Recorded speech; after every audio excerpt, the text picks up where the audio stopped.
Hi everybody, welcome back. Jeff Hopper with Jeff Cranford. We are in the middle of the Or series. Yes. And this time, and I know which way you lean on this, and I probably have to lean the other way because I'm not the golfer you are. Do I lay up or do I go for it? Yeah. How do I know when to do what? Yeah. Well, there's certainly, one of our friends of our ministry, Dr. David Cook, talked very much about being aggressive to a conservative target, one of his mantras, and he's worked with a lot of tour players through the years, and I hold to that to a great degree. I mean, there's caution and there's this. But I think if you look back, first of all, the people that we love, I never talk about the tour anyway, the people we love, the Arnold Palmers, the Phil Mickelsons, True. the people, Tiger Woods even in his heyday when he hit that 6 iron in Canada to beat guy Grant Waite, actually 215 yards or something over the water to a back right pin. When do you go for it? Well, I'm a big fan for going for it, and in fact I think there are a lot of even guys on tour that make the mistake of hitting away from too many pins, and as you on competition on the tour anymore, if you're making pars, you're backing up big time, unless it's a U.S. Open. Right. So I'm a big fan of going for it most of the time, and sidebar note here too. They've done a lot of, the Moneyball that came out, that movie with Brad Pitt. Right. We're gonna do this differently, but we're just gonna go based on the numbers. They had a meeting, Zach Johnson and his coach and all his inside people had a meeting recently with a guy that was a statistician out on the tour. And what he said is, Zach, you've got to go for it on par fives. Even if you don't hit the green, you've got to go for it on par fives. And of course, Zach Johnson, a dear friend of our ministry as well, loves his wedges. He's probably one of the best short mid-wedge player in the game. And he said, look, I won the Masters by laying up. I didn't go for the par fives, et cetera, et cetera. He said, look, statistically, you're better by going for it and then getting it up and down around the greens than you are even laying it up to a perfect yardage. That might be 84 yards or 85 yards. And those guys know when they lay up 85 or 80 yards.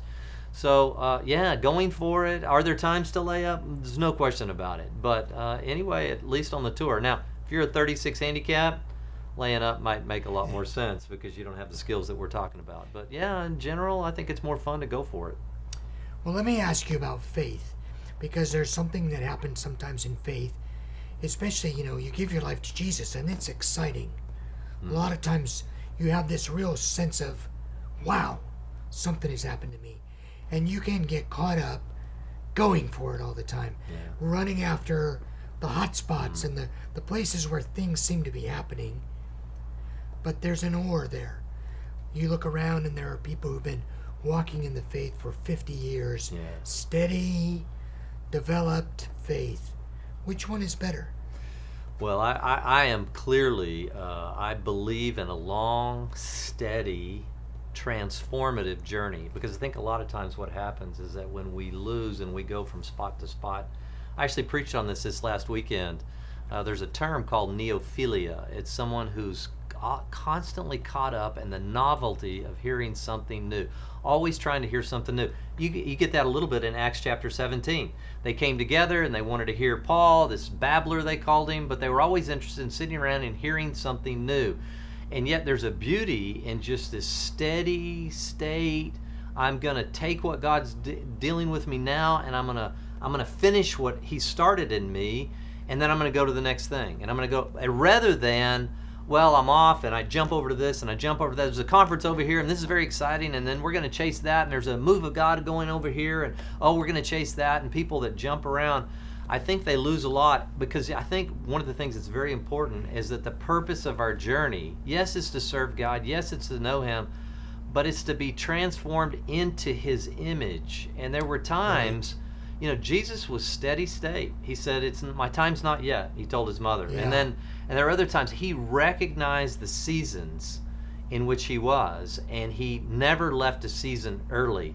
I mean, you'd think Jesus, did he not know he was going to be die for the sins of the world until he was 30? What happened to him at 26? Steady state, in submission to his parents, living in Nazareth, a pretty unpopular place if you were a Jerusalem religious person. Right. And just a carpenter's son, and never let himself. We don't know what happened. Outside of the time Jesus was, 10, 11, 12 years old and was back in the temple, until he began his ministry, what happened in his late teens? What happened in his 20s? What happened in those years? steady state, doing what the Father had called him to do. Recognize the season until it's ended. It's not time to jump to the next thing. Great. Endurance. It's a very important part of developing your faith. We encourage you in it. And we thank you for being with us. We'll see you next time.